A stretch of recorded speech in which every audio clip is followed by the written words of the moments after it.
back of the class. Come on, that's your job. That's your job for today. Just like that, too. Don't even mess it up. Yeah. Look. Can't sleep, dedicated all to the grind. I rack points, meditating flows from Saddam. Heard it through the grapevine. I made it out alive with bullet wounds and scars to show that you've been revived 10 times out of 9. Niggas laying down, but not I got the soul of a panther with pride on the front line. You've been advised to wear disguise because of repercussion. Loyal to my word, I ain't speaking nothing. Probably did, but I might have missed it. I got the building in 2018. I want to say I was gonna work for the school district. Like I just had it like on some just in case shit, you know. And then like I was like, yo, maybe I can do something where I'm working with kids like an advocate, because when I was a kid I used to have an advocate or something like that. And then once this opportunity presented itself, like I had a baby on the way and my pop was locked up in the feds. I'm like, yo, I gotta do something that's gonna like take care of my family once he get out. He got deported, he in Jamaica. So it's like I gotta take care of my family here and take care of my family in Jamaica. But it really came about because, bro, before I had this job, I worked every nut ass job. Like my very first job, I worked at McDonald's for like 4 weeks, probably like one check. I was like, what the fuck? I was here this whole time, and I got $200. No, then I worked at a nursing home. Then I worked at a deli. Bro, I worked all kind of jobs. I was working doing Lyft.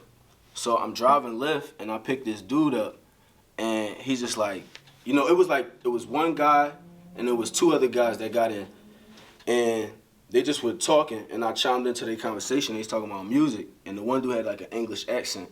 So he like, yo, we do music, you should come to the show. I'm like, you do music? What kind of music you do? He was like, grind.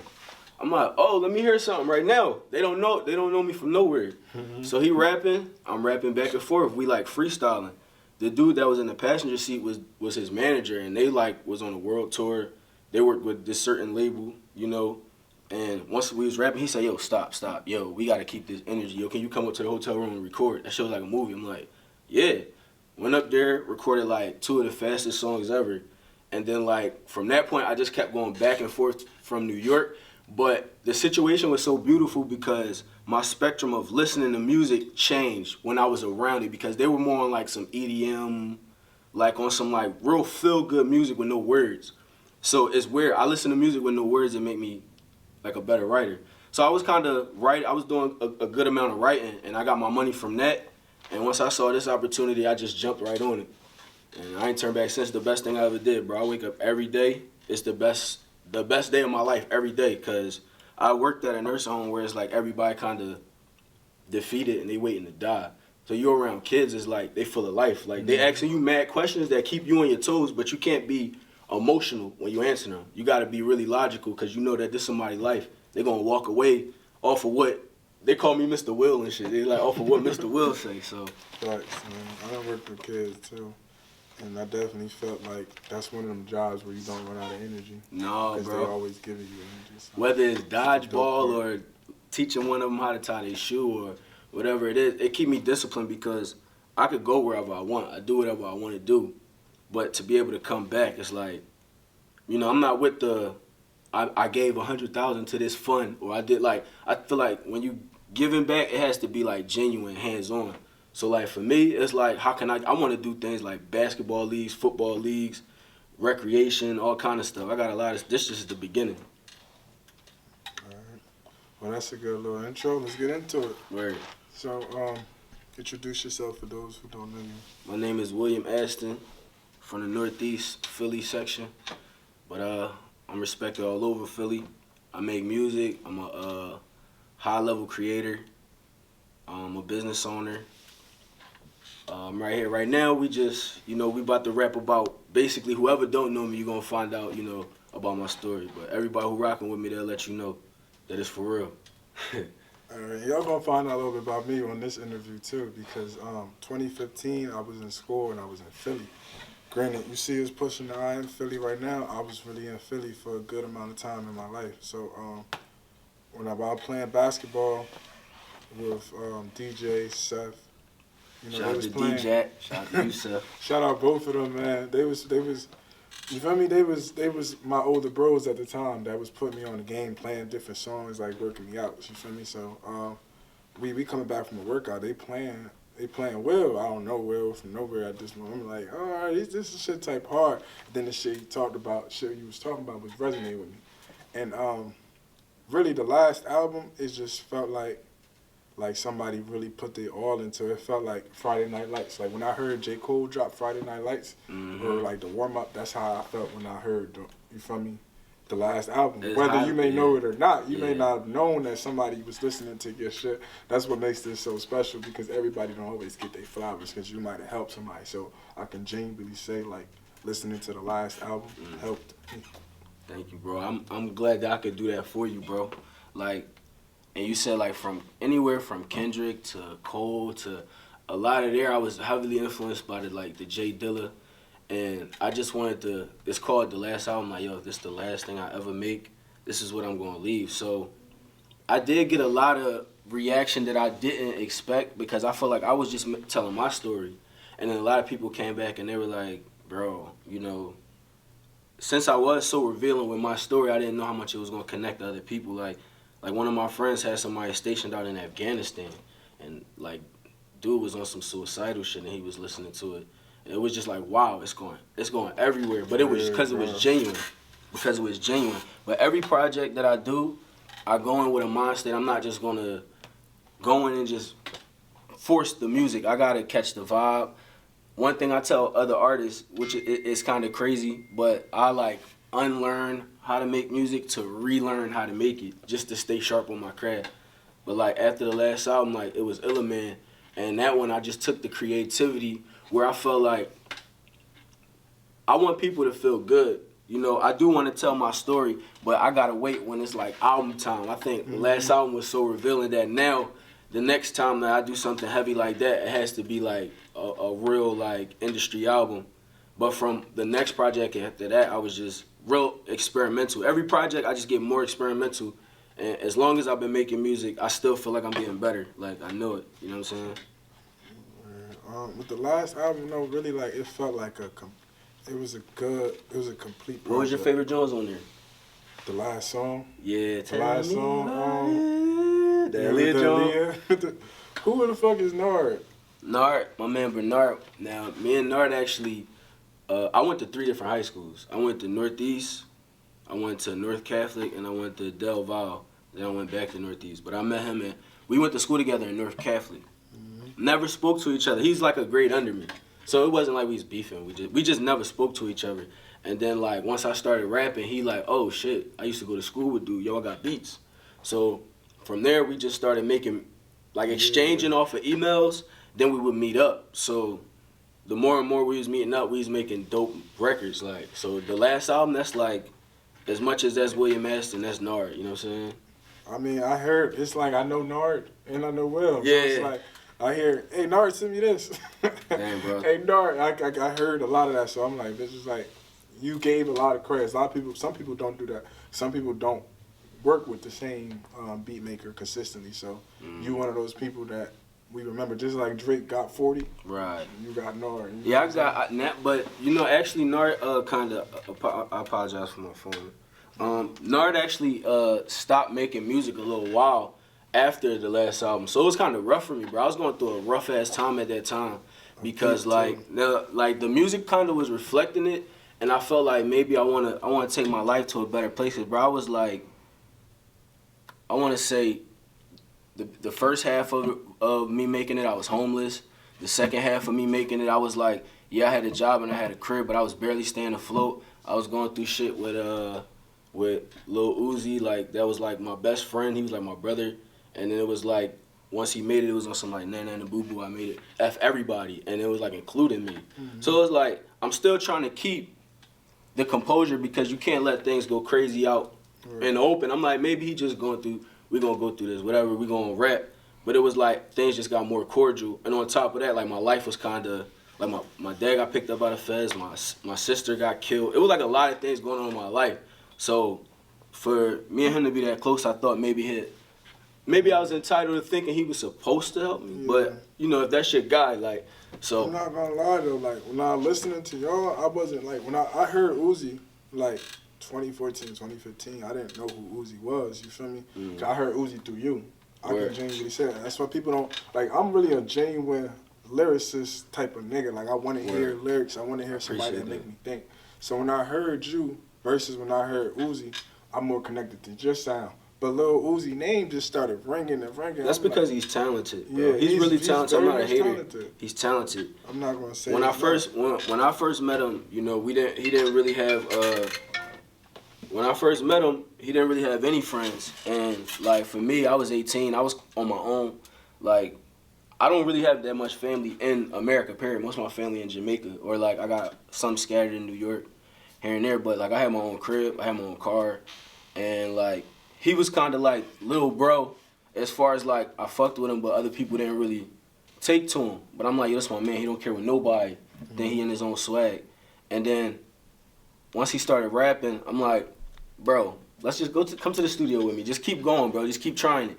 And literally, me and his relationship had nothing to really do with music. I heard the talent, but that was my bro. Like we literally like split cheesesteaks together, was like all kind of stuff. But it was like through the last album, I think the music kind of poured all that out to round it up, go back to that. It was like all of that was me going through just a lot of stress. So now that's why the project after that was more like I want people to feel happy, because I understood vibrations at that point. And maybe people weren't you know, sad, but I didn't want myself to be as sad, because then I started going back to the records. I'm like, damn, like I'm about to cry myself. You know what I'm saying? Like, it didn't make me sad. It made like what I was going through shit at that time. I'm 20. I'm in college, trying to understand my life, like basketball shit. Like I want to be the star. I'm not the star. I'm a freshman. You feel me? I'm got to produce. So it's like I'm dealing with that same type of shit. And then you also like throughout the album, it's like you got the shit that you going through, then you have some type of success. Because what my boy always tell me, good only need a little bit, where bad give you a lot. You feel me? So throughout the album, it'll be a lot of bad, but then it'll be that good, that little bit of light where you feeling good. And you have some good songs. No, overall was good. Overall was like it was a therapeutic vibe. You know what I'm saying? Very much. It was like that. But then that's when I was just like, I don't know if I want to make another project like that until it's like album time. You know what I'm saying? Like where I can give, because now I feel like I'll be playing myself if I give that every single time when I know I can do it with high production. And now things are so different just because I am a business owner. It made me go back to the music and be like, okay, the talent was never what was lacking. You know, you got to kind of have an executive mind. So now I hit the studio and I go as pure artist. Like whatever weird shit I do or whatever I gotta do to get in the vibe or how I make my record, I don't care how anybody feels when I'm in there. If you feeling the way in there, then you kind of disrupting the energy anyway. I just go in there, record the record, listen to it, love it, and then like, okay, now what's the plan for it? So that was the difference where before I feel like if I dropped something like the last album now, I would have known what to do with it, you know, but I feel like it adds on to that legend, and it's always there for anybody that's going through anything. It's there for you. Like that's how all my music is, and I'm gonna keep going. So the more you jump on it, not even jump on it, just check me out, because I don't want fans. I want people that actually support the music, and as they going through it, it's like their soundtrack. I'm not asking anybody to subscribe to my life. You feel me? Just appreciate whatever I got going on. If I got a show going on in your city, come to the show. You know, if we got merch and we selling it, whatever vibe we giving out, you know, because this shit is like wrestling, bro. I realized it, bro. It's a lot of like, you know, you might be the best wrestler, but if you can't talk on the mic, you know, if the fans don't fuck with you, you know, who you are, then you're gonna go past where you wanna go. So I had to get the executive mindset. I'm still myself. I'm 100% myself. But that's where the executive going. I don't need a label if I can think how the label's already thinking. That's deep right there. Yeah. Question. What's up? Before you made the last album, you said you and Uzi was already fell out? Was Uzi already on? Because I heard of Uzi. I mean, 2015, I was hearing a lot of different names, so I ain't know. Like, I remember Migos was blowing up then. I can remember. You said like 2015. It was, the situation was, it was a certain person that wanted to sign me. And he was cool. You know, I saw that he blew up this artist right before he came to me, but if the vibe is not there, I'm talking about somebody that's going to be on my team, not just we might have a good relationship, but if I can't see myself in the trenches with you, it's like, nah, I'm not even gonna play in your face. So I turned him down, but, you know, this my little homie. He jumped right on it. Lil man didn't really like him either, but he saw it as an opportunity. Then, you know, he F'd them over, you know, got with Cannon and Drama and just kept repeating the process. But as far as, like, around that time, it was like, he's recording, I'm recording. You know, if he wasn't at his grandma's crib, he's at my crib for like 3 weeks out of a month, and we were grinding together.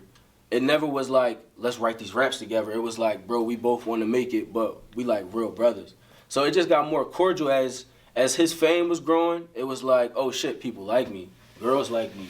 I'm getting money now, you know. And it was just like word. But I feel like that's my real life that I had to go through. It's a lot of people that would have like gave up or just like, man, this stuff is too hard, bro. If I was sitting outside with a 40 in my hand and y'all saw me and it's like, damn, that used to be the nigga who used to, you know, whatever.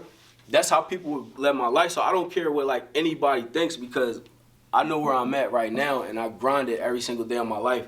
I don't need anybody. You feel me? It's about that self-determination. And once you see like-minded people like that, it's easier to flow.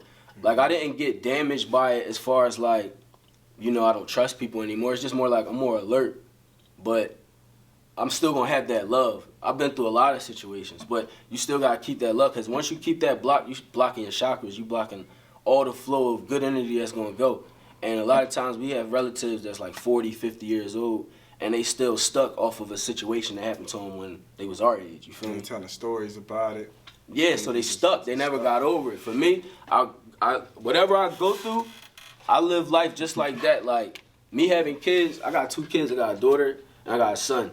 Me having kids made me more like, bro, be more unapologetic. You're not rubbing people off the wrong way. You just letting people know right from the rip what's your ideas, what's going on. And it made me more confident in my decisions. That's why even, this is 2021, I don't know what month or what day this interview is going to drop, but every video that I put out since 2021 has gone up. And I'm about to give y'all some jewels. For me, I said, look, Instagram, everybody know me on Instagram. All right, cool. Somebody can click your page, see your little 15-second clip, keep it moving. That's the same as them like going into your house, oh, the couch over there, the TV over there. All right, he doing the same thing, I'm good. But I had to take all my content and put it on YouTube. I kind of disabled my account for a while. So it's like, yo, where's Will? If you want to see me, you got to go on YouTube to catch the new video, or you got to go on iTunes. So, but I wound up bringing the Instagram back. But that was my whole mindset, was like, people on YouTube were like, where's William Aston at? And then everybody on Instagram already know where I'm at. I'm like, this crowd is a little bit more loyal. Like, you having more subscribers on YouTube is a little bit better than having followers on Instagram. For real, and I see you about to crack 1,000. I'm on 980 something, bro. Yeah, so that's big. Help me subscribe here and then go to my page and subscribe to my page. Definitely. I think I just was on his YouTube channel. He's 14 subscribers away from 1,000. You feel me? And that's definitely some advice I'm gonna take, because I'm a little bit under 300 subscribers in about a year or so. And you know you got those people that's watching that's not subscribing. But they're like your subscribers, though. So just keep pushing. It's going. I was really just focused on the Instagram market, but at the end of the day, if they shut Instagram down, what do I have? So I started thinking more on that level. Like, you need to have multiple platforms that have this power. Like, my own website need to have, if I don't have 500 emails from them 4,000 followers, what do I really have? So It's like, even if the Instagram algorithm, it's how you working it. You know what I'm saying? That's how you working it. Because niggas is just looking at your pictures and keeping it moving. It just could be. So it really comes down to keeping track of who's really following you, keeping track of their emails, really having a business to client relationship so that you can keep track of everything. Letting them know right where your stuff is at, where if they want to get with it, you know, where can they find you at, what you got coming up, you know, and then being consistent. You know, for a long time too, even for me like now, like, the consistency was always the problem. And I know my fans don't want to hear like, yo, real life is hard. They want to hear the music. And for a long time, I'm just like, man, I'm going through this, I'm going through that, I'm going through this. I have to be a human. which is kind of like detrimental to being an artist. But as a human, I gotta be a human first. So if you go on my Instagram, you might see me boxing, skateboarding. That's because you gotta stay sane. No matter what you're doing, you might have a professional, you might have something that's making them money, but you gotta. For me, I want to make money. I want to find new ways every day to make money while I'm having fun, while I'm doing things that I would do for free. You know what I'm saying? So that's how I just took my patience and I took my time with the music or whatever frustrations I was going through, and then now all my music it's way easier for it to it's screaming out, bro. Like I'm working on a new project, you gonna love it because it's a blend of every single. That's why if you say any lyric of mine right now, I know it. I'll rap the whole verse because I sat and listened to every single song I've ever done. You know what I mean? And not like all right, now is the time to sit. I was just like, all right, I'm gonna say lyrics. Chilling, listening to I'm music. saying lyrics now. You ready? Let's go. It's kind of crazy how all these teachers was right. I got niggas in my class right now that's doing life. You know what's crazy? You brought that line up. Wait, I fucked up. That's the line. Look, but my homie that's doing life what he did when he was 16, his little sister goes to his daycare, bro.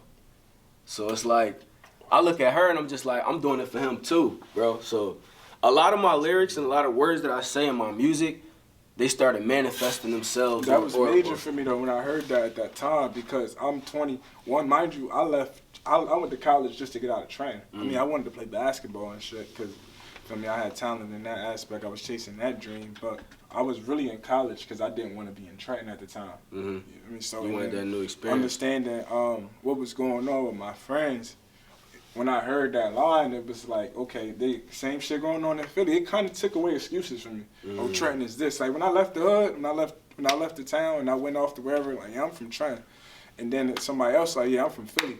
So I'm coming like, well, I had it harder. They coming like I had it harder. So once I seen other people that felt like they faced that same adversity, and then it came around full circle. It's like, bitch, we don't have nothing to complain about. Like, we're not different from our art expresses anything. that. Whether it's movies, whether it's music, whether it's actual drawing, graffiti, our art makes us connect that way, bro. Cause like even us people who have this kind of skin, we so disconnected from who we really are. But the light shines. Like we don't even want. Like even if we don't want it to, you got dudes that's amazing at basketball. You got dudes that's just great entertainers.